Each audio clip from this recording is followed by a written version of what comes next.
Tax देना मैं मानता हूं कि ये एक पेट्रियोटिक ड्यूटी है। कारण ये है कि आजकल मेरे पास, मैं उदाहरण दूं, आजकल सबसे पहला काम सरकार का है देश की सुरक्षा। मेरे पास आजकल डिफेंस की जिम्मेवारी है। फौज के लोग रोज आकर मुझे लिस्ट पकड़ाते हैं कि ये इसेंशियल प्रोक्योरमेंट है। और फाइनेंस मिनिस्टर की स्थिति में मुझे लगता है कि भाई बजट में तो इतना पैसा है नहीं, क्योंकि मेरी एक टैक्स कलेक्शन सीमित है, राज्यों की सीमित है। अगर हम गांव में जाते हैं तो क्यों ना हम अब जाकर हम टारगेट बना रहे हैं कि 2018 तक हिंदुस्तान के हर गांव में बिजली आएगी। अभी ये हम प्रिमिटिव एज पे हैं कि 2018 तक बिजली आएगी।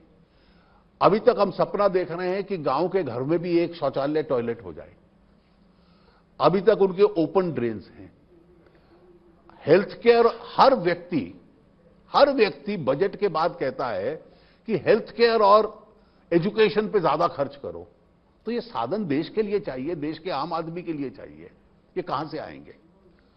और आप ईमानदारी से कोई यहां कह दे और एक अपने मन में एक कैलकुलेशन कर ले कि अगर हम अपने इनकम टैक्स या अपने इनडायरेक्ट टैक्सेस ईमानदारी से देते रहें तो कितना कलेक्शन होगा। आज जो सरकार हम चला रहे हैं, चाहे केंद्र में चाहे सभी राज्यों में, जिसको आप डेफिसिट फाइनेंसिंग कहते हैं, उसका अर्थ यह है, जो फिस्कल डेफिसिट बार बार शब्द इस्तेमाल होता है, कि हम इस साल कितना उधार लेंगे सरकार का खर्चा चलाने के लिए। हर साल हम उधार लेकर देश की सरकार चलाते हैं और आने वाली फ्यूचर पीढ़ियों को कर्जे के अंदर छोड़ के जाएंगे। उस व्यवस्था से बदलना है कि नहीं बदलना, इसलिए नहीं बदल पा रहे क्योंकि हम में हिम्मत नहीं थी इस तरह के सुधार करने की।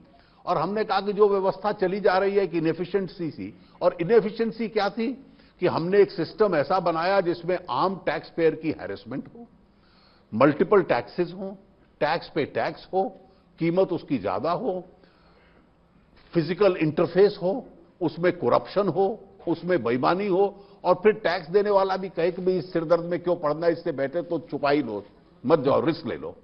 यह व्यवस्था इस देश में थी। अब इसमें से अगर ज्यादा एफिशिएंट सिस्टम आता है, जिसमें इवेजन भी मुश्किल है, जिसमें हैरेसमेंट भी कम है, जिसमें केवल एक सिंगल टैक्स है, तो निश्चित रूप से मैं मानता हूं कि देश के साधन भी इससे बढ़ते हैं, हैरेसमेंट भी कम होता है।